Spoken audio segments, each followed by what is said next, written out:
2013 has been an amazing year for gaming, with the release of games like BioShock Infinite, The Last of Us, Grand Theft Auto 5, and the imminent release of the next generation of consoles. What is there to look forward to next year? Well, lucky for you, I have my list of my top 10 most anticipated video games of 2014, and of course this is my list, so if you don't like my opinion, sorry. Let's start off with the games that just did not quite make the list. The honorable mentions. Dragon Age 3 Inquisition, which, yes, I know not many people liked Dragon Age 2 because it was such a departure from the first game. Now, I never played the first game, but I played the second one, and I thought the gameplay was a lot of fun, thought the story itself was very well told, and I really liked all of the characters. So I really cannot wait to see what's going to happen in the third game. We haven't seen too much of it, so that's why I can't put it in my top 10, because we've only seen a trailer and a couple of screenshots, but I am very much looking forward to seeing what a next-gen Dragon Age game is going to look like. I am very excited for this game. Dragon Age 3 Inquisition. Mad Max.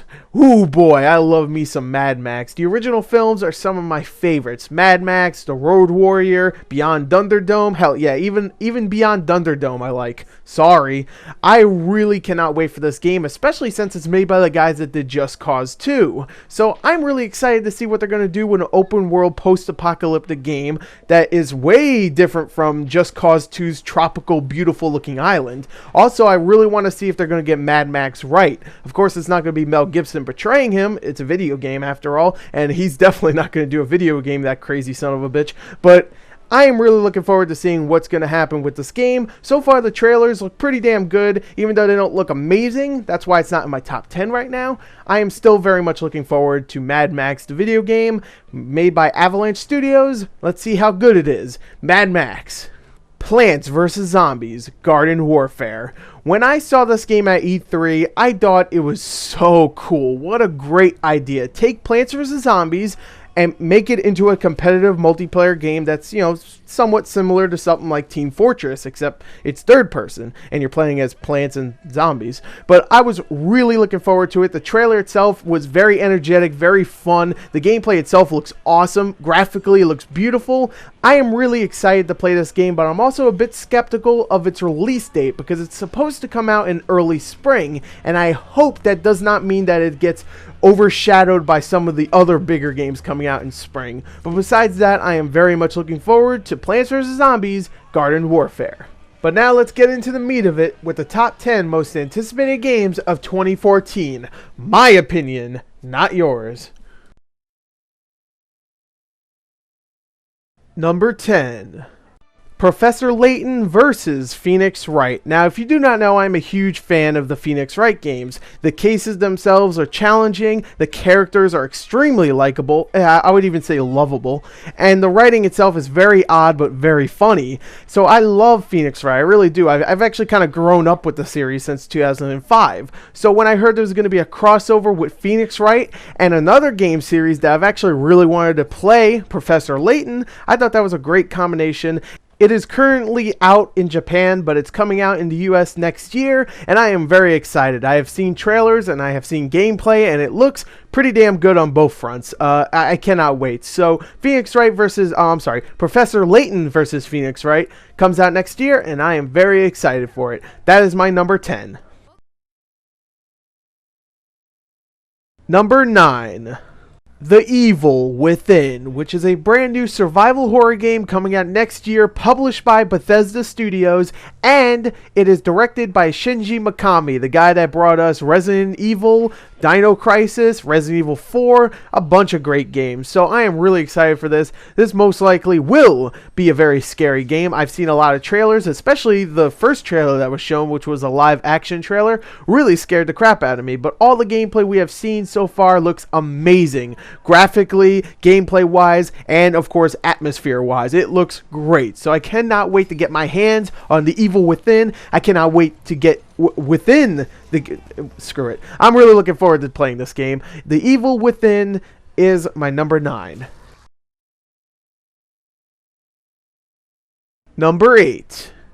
Murdered, Sole Suspect, which is on this list mainly because of the concept. You play as a recently murdered detective who, as a ghost, has to figure out who killed him and why. You'll need to use his ghostly powers to find evidence and clues, and also to fight off the demonic creatures that are chasing him. It's just a great premise, and it reminds me a lot of Ghost Trick, which is funny because it was, that game was made by the Phoenix Wright guys.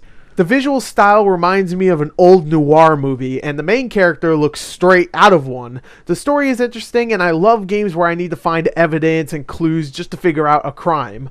The only thing I am skeptical about is the developer. This comes from Airtight Games, the developer of Dark Void. I didn't hate that game, but it was nowhere near as good as its concept. Hopefully the same doesn't happen to this game. So that was my number 8 pick, Murdered, Sole Suspect. Number 7, Dying Light, which is a brand new zombie game from the guys that brought us Dead Island and Call of Juarez.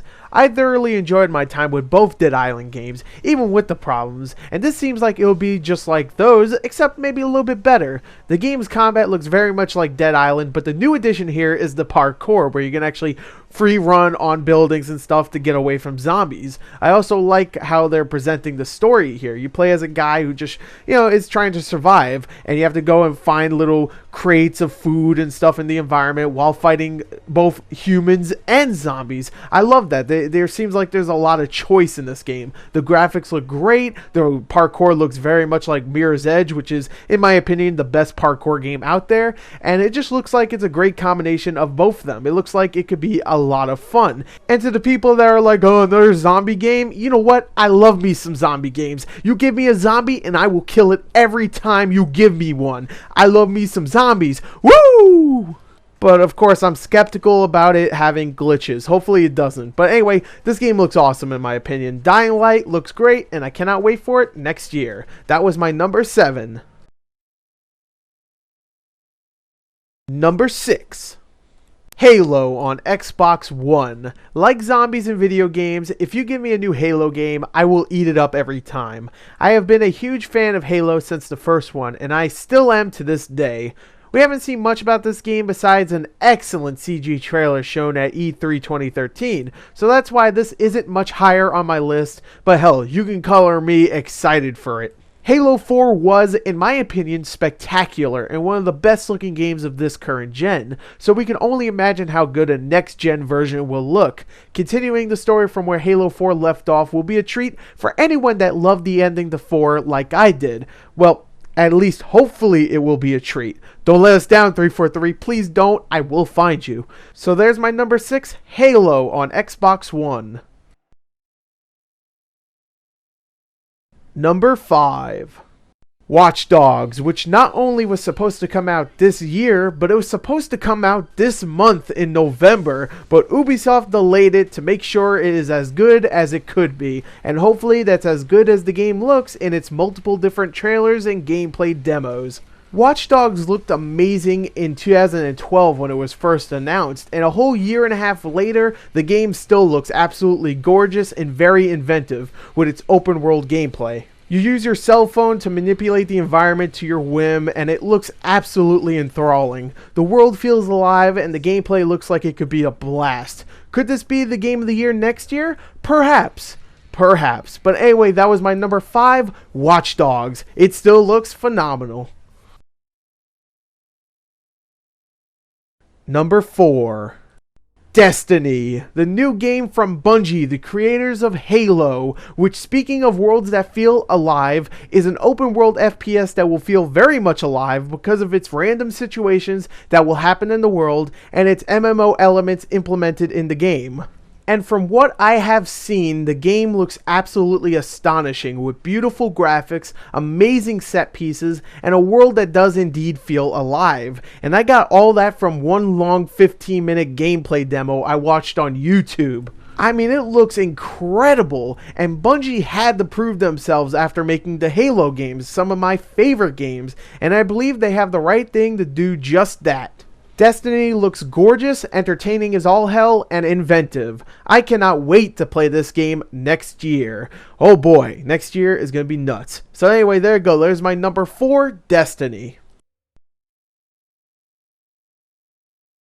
Number 3. Titanfall, which is a multiplayer-only first-person shooter made by Respawn Entertainment, which is a new developer founded by the men responsible for the development of the Call of Duty games at Infinity Ward. So why am I looking forward to this? Because I'm not the biggest fan of Call of Duty. Well, Titanfall features parkour-style free running, another game on this list that has it, first-person shooter gameplay, which I love, and, I don't know, freaking mech warriors. Woo! I'm not sure how it feels, but it looks amazing to be able to shoot around, run on a wall with some parkour, then jump onto your mech, get into it, and then blast your foes. That looks so awesome. Everything we have seen and heard about Titanfall was excellent, and the addition of mechs makes me water from the mouth with excitement for this game. We might end up having a new Call of Duty type franchise on our hands. Hopefully people will recognize that it's actually new and doing something different. I cannot wait for Titanfall, like everything else on this list. So there you go. There's my number 3, Titanfall.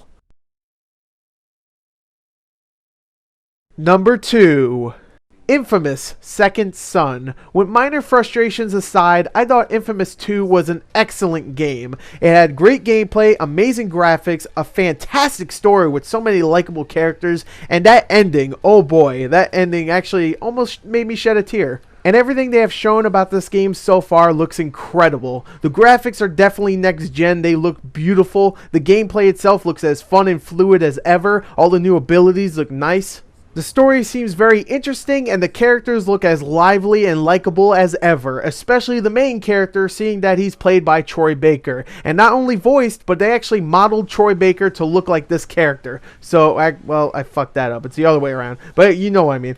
Infamous Second Son looks like it's going to be the perfect addition to the Infamous series. I love 2, so I cannot wait until 3 comes out. There you go. Number 2 is Infamous Second Son. And, drumroll please, number 1 is The Witcher 3 Wild Hunt. The degree is arbitrary, the definition's blurred. If I'm to choose between one evil and another, I'd rather not choose at all. The conclusion of Geralt of Rivia's story and the continuation of the story for Witcher 2, obviously. The Witcher 2 floored me with its very mature story and lovable characters. The gameplay was intense, challenging, and rewarding. We haven't seen too much from Witcher 3, but what we have seen looks downright incredible.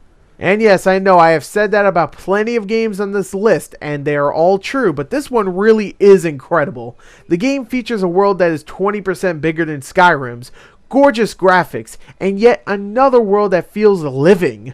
The combat looks to be improved from the last game, and the game itself will take around 100 hours to complete. But most importantly for me is the wrap-up of the story. From the trailers I have seen, especially the Killing Monsters CG trailer, which might be my favorite trailer of this year, the story will be just as epic, if not more, than the last game. The Witcher 3 Wild Hunt is the game I have been waiting for the most ever since it was announced earlier this year. That is why I am happy to say that The Witcher 3 Wild Hunt is my most anticipated game of 2014. Make me proud, CD Projekt. Make me proud. What are you doing?